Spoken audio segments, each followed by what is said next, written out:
Okay, on with our show. Our special guest today actually received a degree in mechanical engineering in 2010 from Columbia University in New York City, and has since dedicated his time to creating meaningful impact towards addressing STEM education inequality for thousands of youth across the Americas and Africa. He's the founder of ELITE, that's Emerging Leaders in Technology and Engineering, whose mission is to provide skills in STEM that will empower middle and high school students in under-resourced areas. He's been named by Forbes magazine to its 30 under 30 list in 2016 and was honored alongside someone you may recognize in this photo as the recipient of the Evelyn Kamen Rising Star Award by First Robotics in 2017. He's also co-founder and board member for Vectorly, a digital education platform to increase access to online educational resources in emerging markets. He is a Philadelphia native and an alum of Springside Chestnut Hill Academy. Please welcome Chelsey Roebuck. Take it away. Awesome. Thank you, Dr. Kim. And it's so great to have the chance to meet you all virtually. I'd love to, I'll try to pay attention to the chat as I talk, but I'd love to also hear from where you all are connecting from. So if you wouldn't mind throwing in either where you are now or your hometown in the chat, that would be awesome. But as Dr. Kim mentioned, my name is Chelsey Roebuck. I grew up in Philly. I still think Philly is the best city in the world. Huge Eagles fan, but I've called New York home for the last 10 or 11 years. Really my second home at this point, in addition to Philly, is probably Accra, Ghana. So shout out to whoever's connecting from Ghana. I spend probably about 6 weeks every year there. And that's where our work started and where I'll start my journey. I am a proud graduate of Springside Chestnut Hill Academy in Philly, which I guess is really where we'll start this journey, and also an alum of First Robotics. So my journey into engineering and or STEM started way back in high school in 2001 or 2002 with my school's FRC team. I had a lot more hair back in high school, actually a huge afro. And you know, in addition to sports and everything else that I did at school, got deeply involved in First Robotics. So I'd love to understand how many of you all have experience in robotics. So we'll keep the poll open for about 30 seconds, try to respond quickly. But really eager to hear about the First Robotics experience. First is still an organization that's near and dear to my heart. That's how I met Obama. But I also coach an FRC team in Harlem, the Harlem Lights Team 1660. So some of those students got to meet Obama as well. But ultimately ended up at Columbia Engineering in New York to study mechanical engineering. When I was in high school, I really thought that I wanted to design planes or airplanes, and you know, that's ultimately why I chose mechanical engineering. And then I had this really incredible experience, like my first or second semester in college, where we had the opportunity to travel to a manufacturing plant where they were making the Dodge Durango.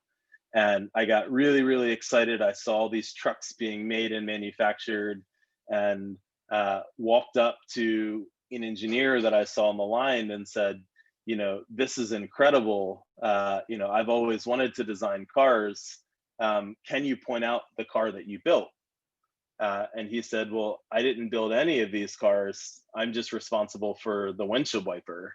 And you know, that guy over there is responsible for the steering motor, and that other person is responsible for the electrical wiring and the motor.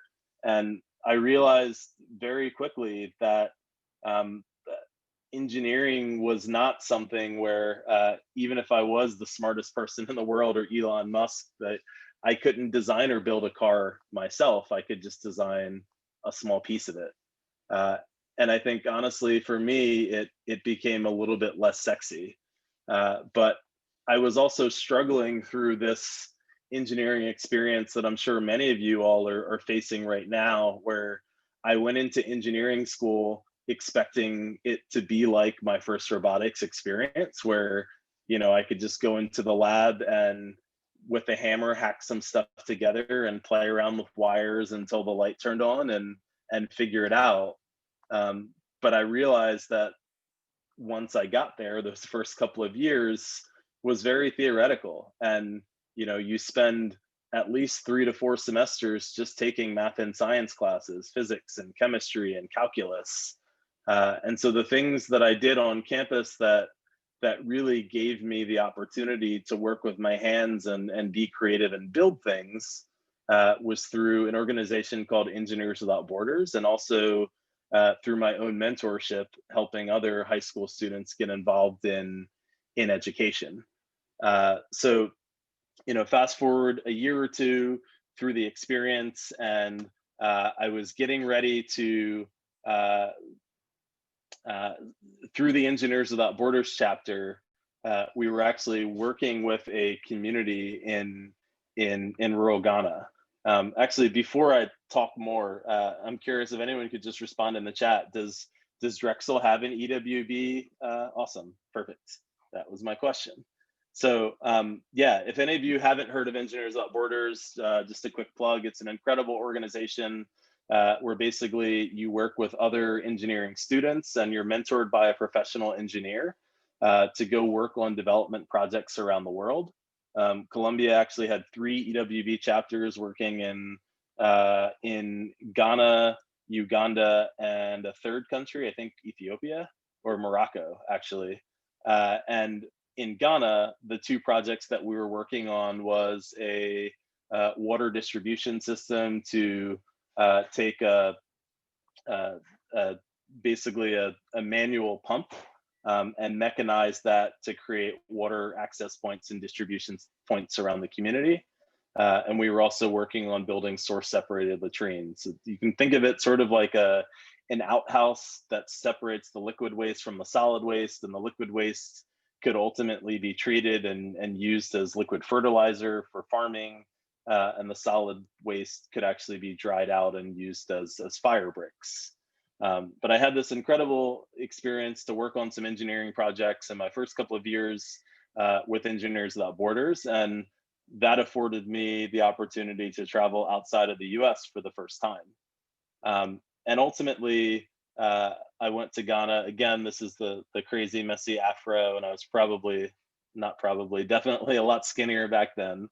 But it afforded me the opportunity to travel to Ghana for the first time, or out of the country for the first time, where we worked with a local high school or a couple of local high schools to run a 5-week practical science program to make science and engineering more accessible.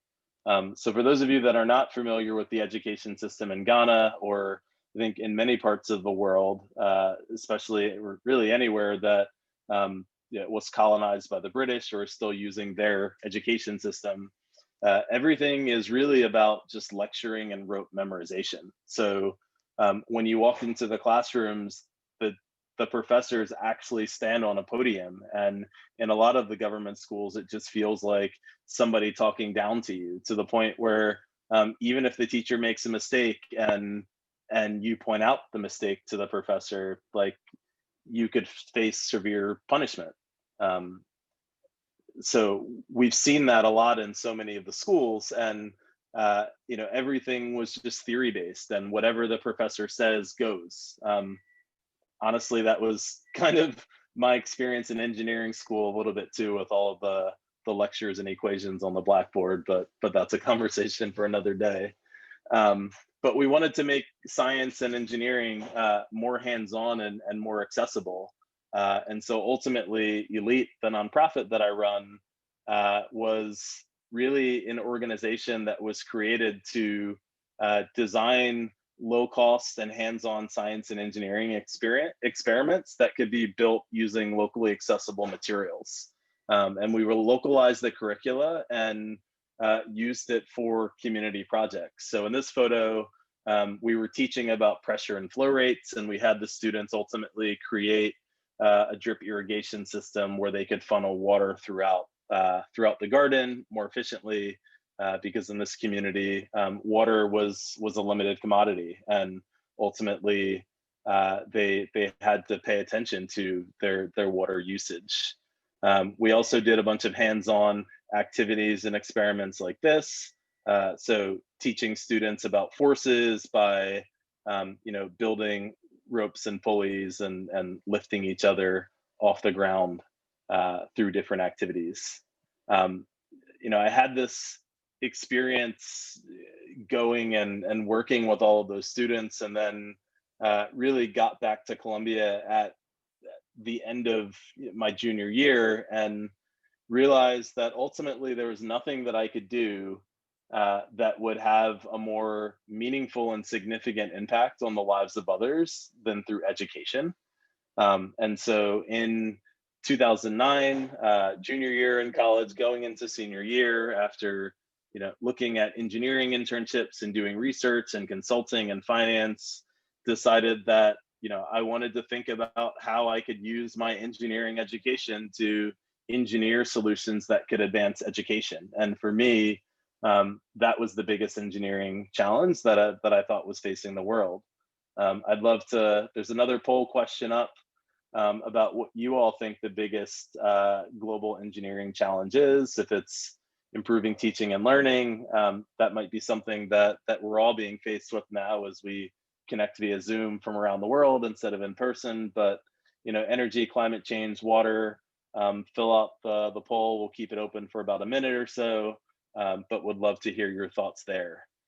Um, uh, with respect to this education challenge and really how I've been dedicating my time over the last 10 years, it's really been through a couple of different verticals and activities, through Elite and also through some of the other ventures that I'm involved in that I'll talk about today. With respect to education, we really took a step back and started to look at the traditional education system. And ultimately, I did this through my first job out of engineering school. Instead of working as an engineer, I actually took a job working as a social worker for a local Harlem-based nonprofit and the Columbia School of Social Work. And in that job, I managed a dropout prevention program at what at the time was the lowest performing school in all of New York City. Uh, and honestly, it was probably the most emotionally taxing job that I ever had. Uh, Kids would walk into my office every day um, with the same dreams or aspirations that I had as a 17 or 18-year-old. I want to be an engineer, I want to be a doctor, I want to be an astronaut. And I'd look at the students' transcripts, and it wasn't that it was impossible for them to go into something like engineering or science, but it was highly improbable.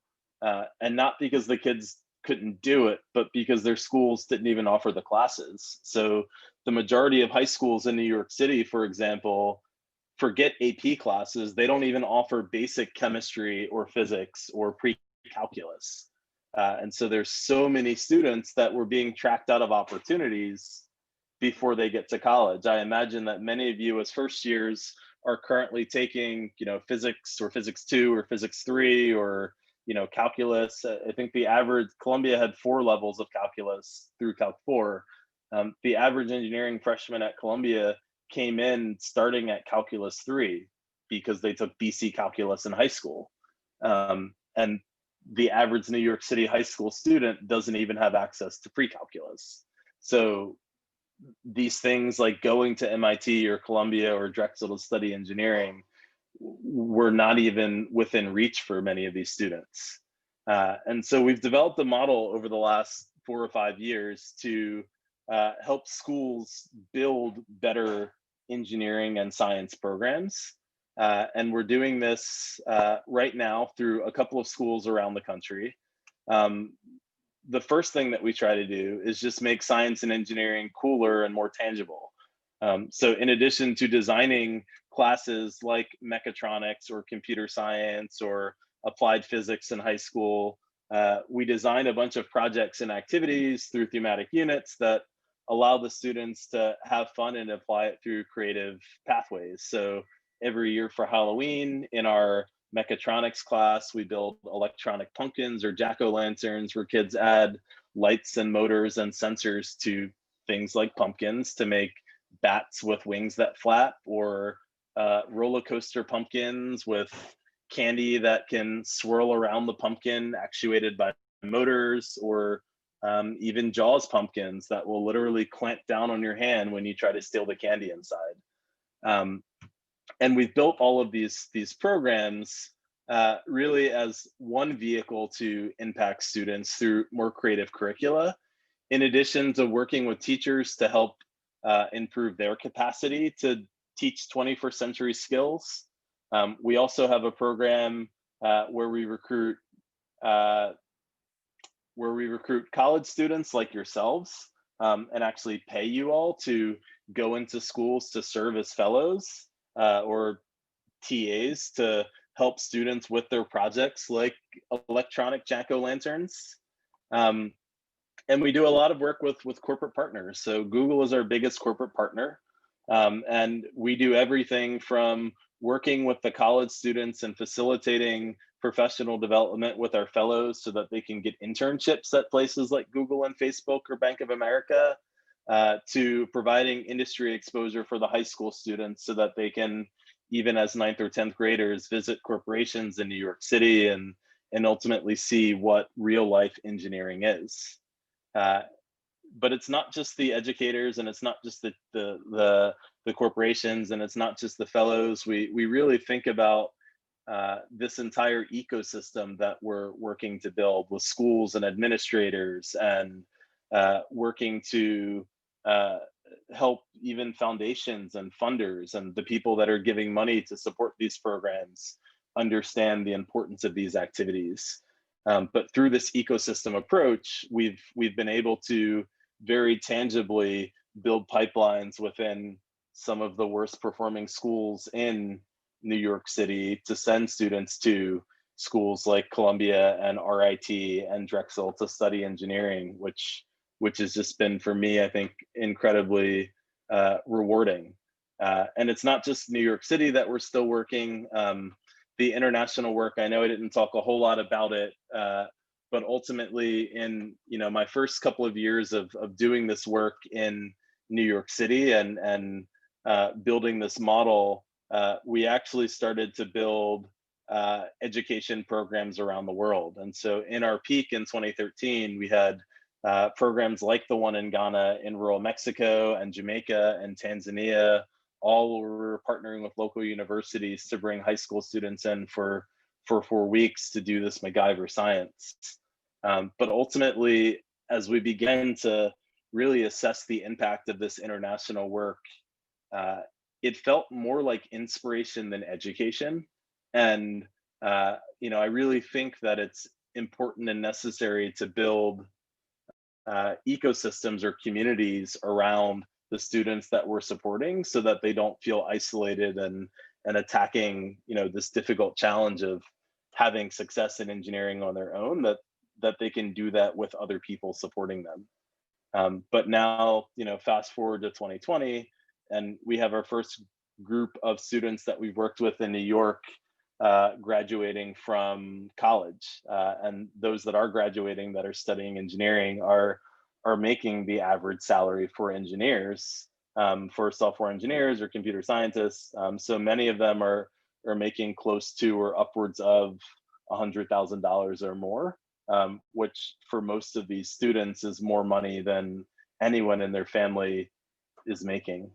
Really, for many of them, it's more than, even if they're in two-parent households, more money than their entire household, and they're doing this as 22-year-olds in their first job. So I think that we've seen so much success through these programs, and ultimately, organizationally, the biggest goal that we have is to figure out how we can replicate or scale this model. So we're actually starting to look at uh,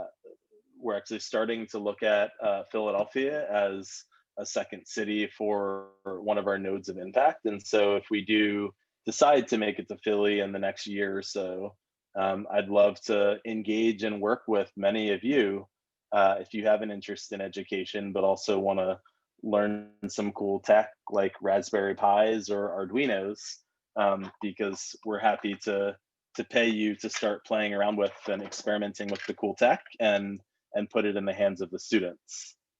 So that's kind of one of our big projects, and I'd say one of the things that I spend probably about 70% of my time on is this elite sort of ecosystem model and helping to improve schools to advance their science and engineering. But I also know that many of you are computer engineers and or interested in computer science. I don't know if there's a poll question about it, but if there isn't, I'd love to maybe just hear in the chat how many of you have had some exposure to computer science or coding prior to entering engineering school. Never, I have, yes, cool. So it looks like maybe the majority have some exposure to computer science. I know that for those of you that are going to school in the US, AP Computer Science is growing, and so at the very least, students are getting some type of foundational CS or code.org computational thinking.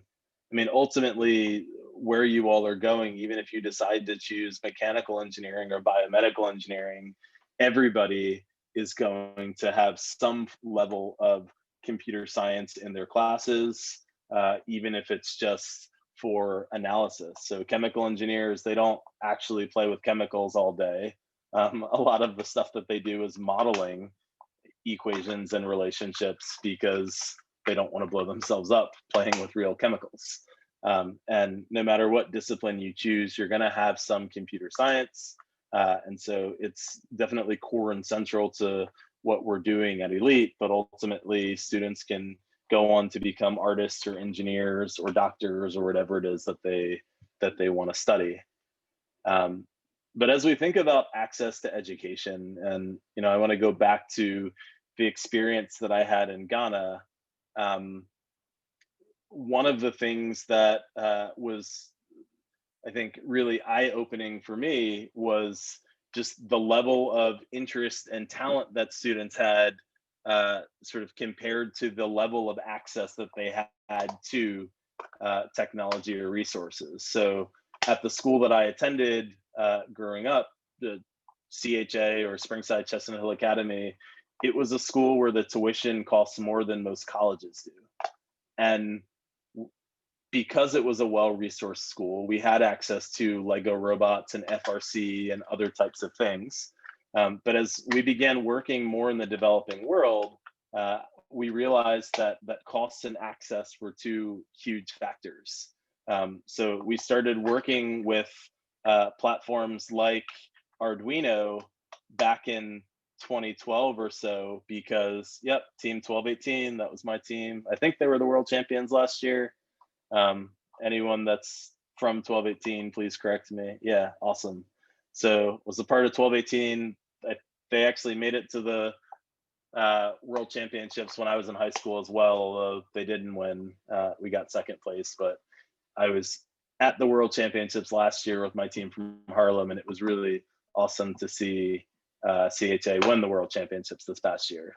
But anyways, so we do a lot of work with things like Raspberry Pis and Arduinos, because ultimately, even the most affluent of families, paying $300 or $400 for a Lego robot is just really expensive. But if we can use $3 Arduinos or $5 Raspberry Pis to help students build their first computers, students have the opportunity to do and learn so much more at home. But in our programs in Ghana, I think one of the biggest and hardest challenges to overcome was thinking about the fact that we were creating this incredible impact and doing so much high touch work for 4 or 5 weeks, and then I would get back on an airplane and go back to my life and everything in New York City and the schools that we were working with, and we wouldn't come back for another 10 months. And in the first couple of years, students would reach out and follow up with ideas and questions around how they could keep learning. And so the second company that I run and co-founded was inspired by the solution that we designed to address that. So in our first couple of years of running these programs, I think in 2011 or 2012, and this is before even Android and iOS had blown up into everyone's hands in the U.S., let alone in places like Ghana. Students were craving and thirsting for access to more knowledge and resources, and so we started out by just downloading and pirating a whole bunch of textbooks that we could find, and downloaded the entire Wikipedia site. And we saved all of this information basically in a PDF library that we put onto micro SD cards. And so at the end of these programs, to teach physics and science and chemistry to students, we would give every student an SD card so that if they had access to a basic cell phone or someone else's cell phone, they could pop in the SD card and watch video lectures or read more about the topics that they were introduced to. And that worked for a year or two. But we started to think a little bit more about how we could design solutions that were more sustainable than just that. And so the first iteration was to build a basic Java app for those Nokia dumb phones that you all may remember. They didn't even have a real web browser, but you could design and build basic Java applications that pre-Khan Academy could give you wiki style information. And that worked for a year or two, but ultimately we needed to develop an even better solution.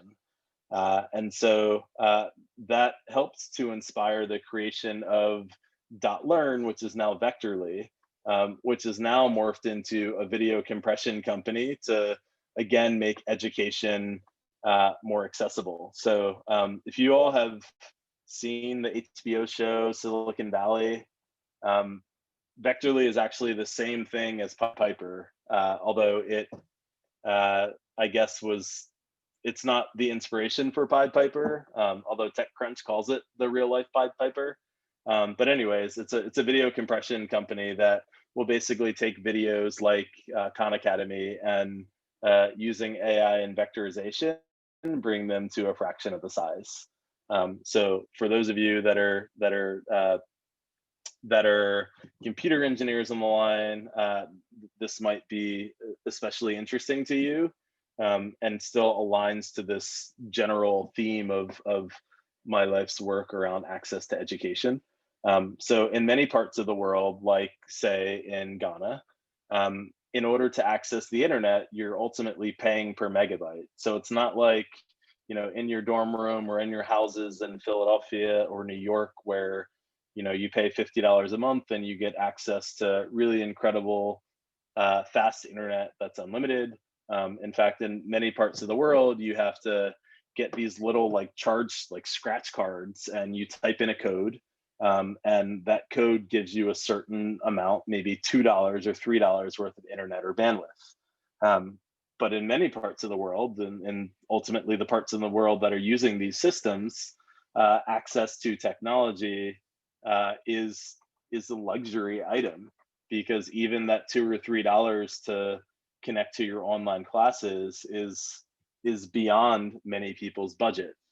And so ultimately what the technology does, it was created, the engineering is being done by one of my classmates from Columbia that then went to MIT, and worked with some folks there to take an input video, it runs it through some AI compression algorithm, and spits out a video that's 50 to 90% of size reduction. And a basic example, just so you can see what these things look side to side, with a movie like, or with a video clip like, say, The Simpsons. If we play it, you'll see the vectorized video or the compressed video is only 137 KB. from a video that's 1.6 megabytes. And as you play the video, you can see side by side, the vectorized video is actually compressed. So it's smaller and ultimately is sharper.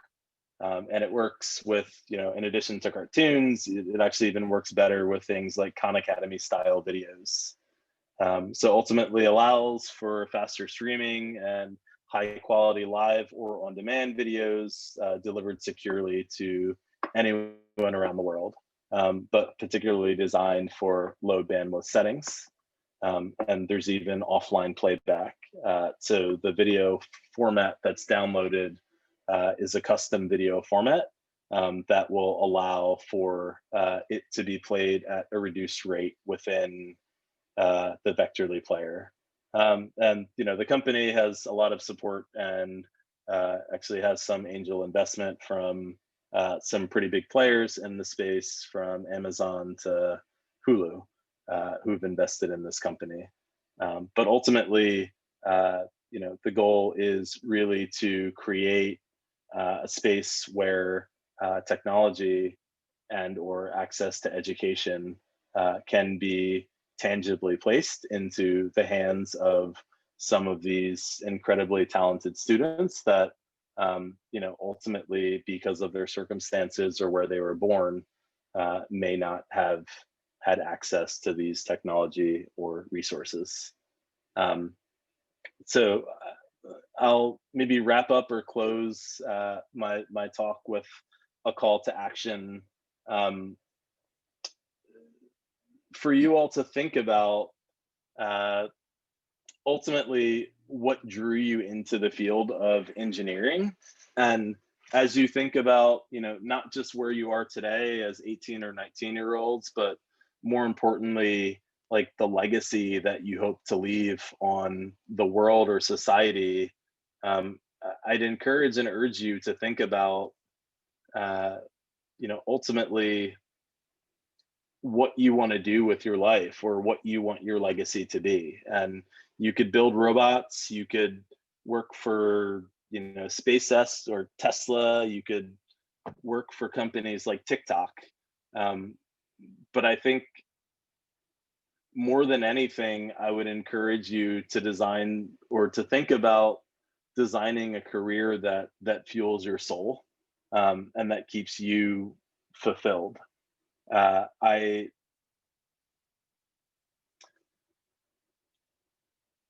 like to think that I've had a bunch of really incredible experiences, from, meeting the president of the United States to, traveling around the world to teach some of the most brilliant future leaders that I think their countries will ever see. But ultimately, the thing that gets me excited and going every day is being able to uh, help provide opportunities for that next generation of students that uh, maybe because of their circumstances or where they were born, were not afforded the same opportunities that I was when I attended this, $30,000 a year high school. And I didn't grow up rich. I was raised by a single mother, and my mom was a public school teacher. But she found a way to make the sacrifices necessary to afford me the opportunity to go to one of the best schools in the country and ultimately continue at Columbia Engineering. And I think that really, since that time and for the last 10 or 15 years, I've been trying to give back and pay it forward by creating more opportunities for kids like me who otherwise wouldn't have had the opportunity to do those things. So I'd love to sort of hear any thoughts or questions that you all might have. Feel free to put things in the Q&A or in the chat. And I'm happy to spend the next maybe 5 or 10 minutes answering questions from you all before we close today. So it looks like there's one question in the chat. How long did it take to create and publish Vectorly? Um, so Vectorly has been through a number of different iterations, as many or most startups go through. Similar to what you saw in the TV show Silicon Valley, if you've seen it. And so Vectorly actually started as .learn in rural Mexico with my friend and classmate Sam Bhattacharya. And as I mentioned, in maybe 2013, we started with a basic Java app running in dumb phones. And fast forward a year or two, and the team moved to Boston while Sam was getting his master's at MIT, and we started to think about how we could leverage the networks that I had in Ghana or West Africa to create a new product. And so in 2015 or 2016, Vector.learn became TeachX, and it became an edtech online learning app, basically a Khan Academy for West African test prep for college students. And so there were Android app versions that still run today, and it existed in Ghana or Nigeria as a B2C company, basically for individual users to get on the Khan Academy style Android app for a couple of years. And it got some users and it got some traction, but ultimately the company was not growing or gaining traction. And so then the team moved back to the US and started focusing more on video vectorization and the AI compression. And so now we are in this place with a new name and 7 years into the journey, looking at using AI video compression for everything from video conferencing for Zoom competitors to edtech companies to make their videos more efficient and load faster. And I think with every venture, every startup that you guys choose to pursue or build, know that it's a marathon, not a sprint. I think actually Sam said something really brilliant that stuck with me, that said, like, entrepreneurship is like running a marathon through a labyrinth, and it's just incredibly exhausting, and you keep taking all kinds of twists and turns, and you never really know when you've made it or you've reached your end. And at some point eventually you do, if you have the stamina to just keep going. But it's been 7 or so years into the journey, and it feels like it's still the beginning. There's another question I see. What do you love most about engineering? So I love tinkering. I guess I can turn off my virtual background so you guys can see some of this stuff, but my office is filled with, it's not filled with like files or papers, it's actually filled with a whole bunch of junk. So I've got, I don't know, probably 8 or 9 different Raspberry Pis sitting on my desk right now, because when I do have free time, these are the types of things that I sit around and play with. And so I just love being an engineer and working on and coding and creating different types of simple projects, and then finding awesome ways to introduce that to the students. So we often play around with the latest and greatest tools or tech, because it's most exciting. Cool. So first off, while we're waiting for a couple more questions to come in, they're also doing their surveys because they have to finish the survey before the end of class. Well, first I'll just channel everyone by saying thank you. That was an incredible presentation and just incredible work that you're doing. And I wanted to, yeah, so please class, join me in thanking our speaker. This is the one downside of doing the webinar. We don't really get to see those responses. But in terms of Vectorly, I just wanted to kind of ask a follow-up question, because again, people, our students may not know the distinction between sort of vector representations and raster representations. Do you have a simple way of explaining that and how Vectorly does its magic? I mean, you don't have to give away the secret sauce or anything, but Uh, no. Short answer is no. Um, yeah, I could try to answer, but I wouldn't answer well. I'll take a stab, which is, there are really two kinds of graphics in the world, right? There's the graphics where we display dot by dot, right? Hey, this dot is red, this dot is blue, this dot is white, right? And that's kind of the image you're seeing on your screen right now. And then there are graphics that we can describe, through mathematical descriptions of lines and curves and shapes, right? So it's sort of the Photoshop versus the Adobe Illustrator perspectives on the world. And you don't necessarily, it's not easy to go back and forth between these worlds, but in some things, particularly I think in those examples you showed like animation, line drawings, sort of sketching, vector representations are super efficient, right? And it makes such great sense to use that, to use a vector representation for those domains. Harder possible, to go from photographs or just camera images to vectors. And is that where some of the AI is coming in now? It is. So the I think the AI is being used not just in the video but also in the audio. But it's everything from reducing frame rates to creating to looking at the the relationship between pixels and turning that raster video into a vector video. Awesome. Okay, new question came in. What would you recommend as a way to gain great hands-on experience with electronics while we were all in a remote setting, specifically college students with no exposure prior to attending university? Oh, that's a great question. I'll let you take that one.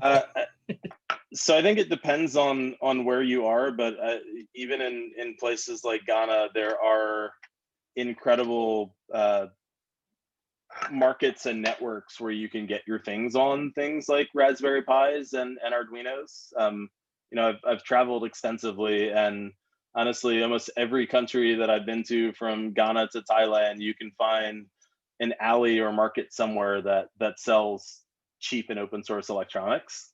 I'd say that you should just jump in and buy something, and you can get them for $10 to $100. But buy a kit online, and there's a ton of tutorials. I mean, YouTube is probably your best friend, but Instructables or websites like Adafruit and SparkFun will give you pretty detailed step-by-step tutorials where you can learn and follow to start working on things yourselves. But I would say you should definitely use this time that you have to just pick a project or goal. If it's hacking something in your bedroom, or making something really stupid like a light that lights up when it rains. But my apartment is filled with a bunch of hacky automation stuff that started as a weekend project and now is super helpful to see the light on when I'm leaving my apartment to know that I should grab an umbrella today. Yeah, definitely just jump in and buy something and start with YouTube, but the tutorials are pretty straightforward and simple. So I'll add on to that. One, I'm looking around my office here because I'm just like you. I mean, I've got all sorts of electronic sensors and junk that I haven't had time to play with, but always wish I had more time to. But absolutely, the marketplace out there is it's so easy to get stuff. Even again in different countries, right? You can get I'm not saying it's super cheap, but it is much cheaper than it used to be. And then from the Drexel perspective, if you're enrolled in a class that requires some electronic components, right, we are finding ways to get kits out to people. I mean, for any of the ECE labs that students are taking this year, right, there's a kit, an Arduino-based kit that was sent out to every student. I'm not sure how they're handling that if you're overseas, but I know that they put a lot of effort into making sure everyone can get access to that equipment. There's a request in here. Could you show us one of your stupid projects in your office? Stupid in sort of nice quotes. So there honestly isn't really anything in my office right now other than boxes of stuff. I'm in the process of moving into a new office and actually have to finish tomorrow. So um, you can't see, I guess, but it's literally just a bunch of cardboard boxes as I continue moving. So unfortunately, nothing that I can grab now, but I'm happy to send links to some YouTube stuff if you guys are really interested. Awesome. Yeah, I mean, and if you want to send those to me later, of course, I'll share those with the class as well. So as we're wrapping up sort of official class time, of course, thanks to Chelsey for such a fantastic presentation. Survey link is open for the class, so make sure you get those surveys in. Grades are up to date, so if you have questions, I mean, not including today, of course, reach out to me. Email me ECE-101 in the subject header. That way I can find it and I'll get back to you quickly. Again, thank you so much, Chelsey. Yes, you see the claps coming in the chat because this is awesome. I mean, final question for this official class period. I mean, for students who want to do something a little bit different, not just go off, get a job, work at a big company. I mean, you've obviously forged your own path. Any particular words of wisdom you want to impart for the more, I guess I'll call them entrepreneurial or independent minded students? I think jump in. So as a college student, I used to think that I was busy and had a lot on my plate until I started running a company, and then now with a family. You have so much more time to just experiment and go out on your own and do things. So take advantage of the time when you have less responsibilities and ultimately have less risk to use this time and space to pursue things that maybe either are just things that you're interested in or things that don't necessarily have a guarantee. So I think now at this point I'm in a much better place, and I have an organization that has employees on payroll and health insurance and benefits and all of that. I'll say, as a 23 or 24-year-old jumping into this, I had a little bit of funding and runway for a couple of months, and that was a privilege that, when you're just responsible for yourself and young and healthy, is a privilege that you can be afforded to before you have to think about real adult responsibilities. And so I would encourage you, while you have that privilege, to think about yourselves a little bit, taking the chance and taking a bet on yourself, because as you get older and you get to where I am in life, there are other considerations to think about, which make being an entrepreneur much harder.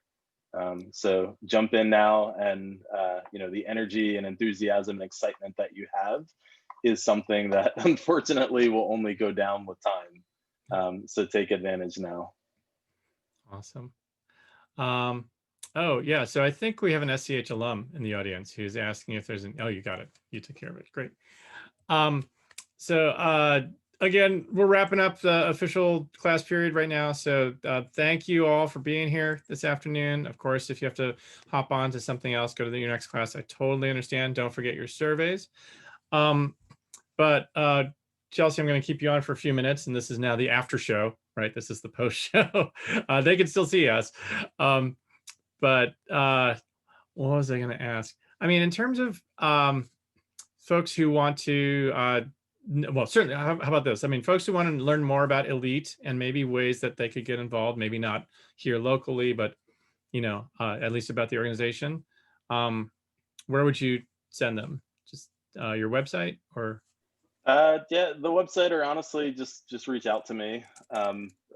Yeah, you could reach out to me and put ECE 101 in in the subject line. I mean, the cool thing about being virtual now is that we're engaging people from around the country, and so we've actually been able to hire more of our alumni this year that are not based in New York in college, like studying engineering at University of Buffalo, to be TAs for our classes because they don't need to be in New York.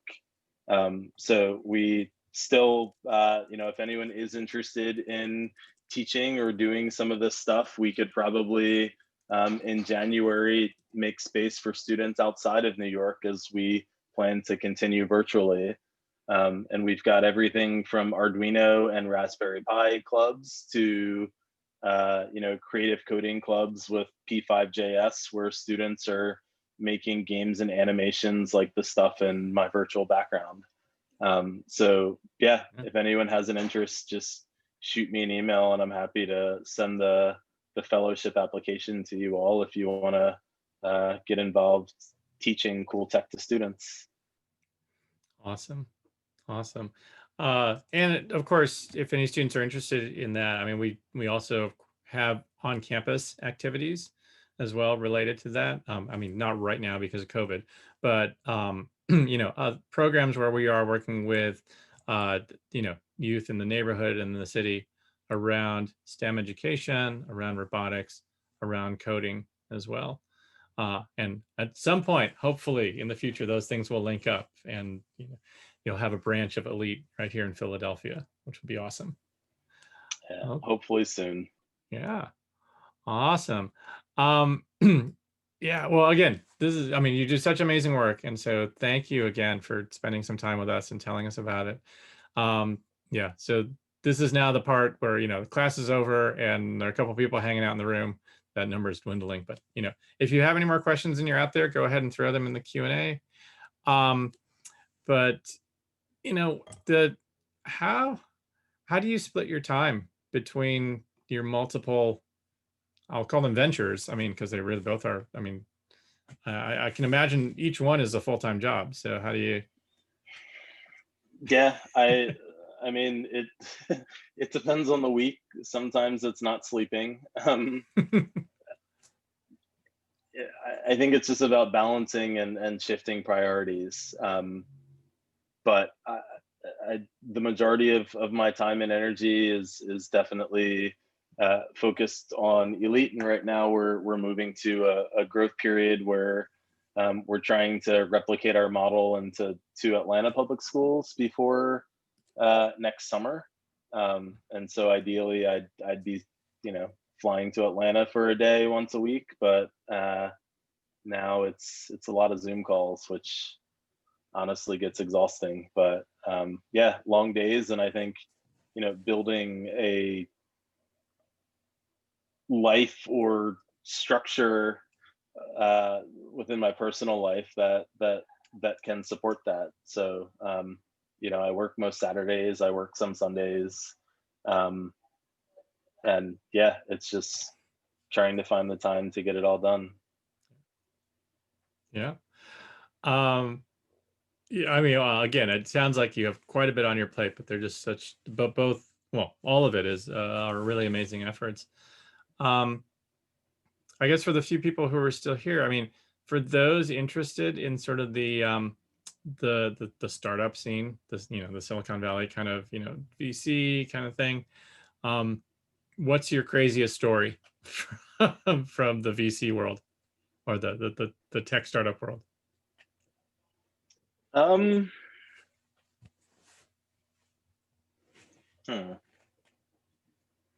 Doesn't have to be craziest. It could be just the thing you remember the most or the most impactful or because I think a lot of people think of the glamour, right? Hey, I've got an idea, I want to start a company, or I've got some friends and we have, we're coders and we want to start a company and we're just going to show up in Silicon Valley and they're going to throw money at us. Yeah, I mean, it's definitely not like that. It's a very I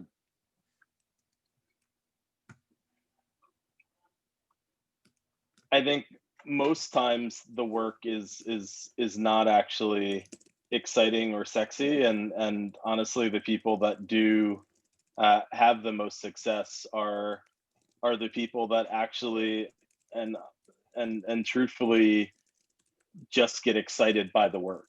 You know, I think it's easy to get distracted by fancy experiences, or going to things like the Forbes 30 under 30 summit, but like honestly, the people that are really doing the most work are skipping the parties because they're behind their laptops coding or working. um, and I think for me, like I genuinely enjoy the work that I do. And so it, it doesn't feel like work, and that's the piece that gets me through every day or every week. And I would just encourage people that are interested in doing something entrepreneurial, that they're doing it for the right reasons, because that's the only way that you'll survive. If you do it to chase fame, or if you do it because you're really hoping just to get rich, like you won't actually build the type of product that will be the type of product that people want or need to use. Yeah, I think Jeff Bezos once said something like, when they're looking to acquire a company, the one thing that he looks for most in the CEO of that company is someone that's just obsessed with the work, because acquiring a company is really an asset to them. And if the company is no longer able to develop or innovate or derive that product, then it was a bad investment. And so in acquiring a company, even if the founder is going to get rich and become an Amazon employee for however long, um, you know Jeff Bezos says that he wants that person to continue working just as hard, if not harder, on the thing that made the company interesting to Amazon to begin with. And so that's just the one piece of advice: is find something that you're passionate about and just stick with it, and everything else, stuff happens, but it doesn't change the outcome. Yeah. Well, I love that theme. I mean, and you obviously spoke to it in your talk as well. Yeah, I think, especially, and there's 10 students left here in the room. So if you're listening, right, that, yeah, I mean, think the reason that we put that poll question out there, what drew you to ECE, was to sort of really think about, what is it that you are interested in? What do you like? What do you love? Right. And find ways to do that. Right. And hopefully, the EC department at Drexel will give you the opportunities to do those things, and we can find ways to amplify those things that you're really into, the things that you're passionate about. But yeah, I mean, we really don't want this to, engineering should not be just about checking the boxes. Oh, I do this, then I do this, then I do this. Oh, and then I profit. Right? Right. Engineering it's really, I don't know what the right word is. It's certainly a mentality, but it's a drive towards wanting to do something real, right? And so hopefully our students take that. So thank you for Definitely. amplifying that, and yeah, and thanks for again sharing your story with us. Yeah, so it's a little after 3. I'm going to close down the webinar now, but everyone out there, thanks for sticking with us.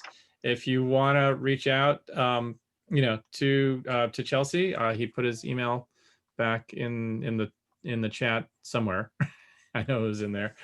But yeah, but thanks, and we will, of course, we'll be back next week with another fantastic presentation for ECE 101. So Chelsey, thanks Thank you again. again. Again, really appreciate it, and of course, we will catch up on multiple things in the near future. Sounds great. Yeah, Thanks again for inviting me. of course. So stay dry, and we'll talk soon. Sounds good. Take care.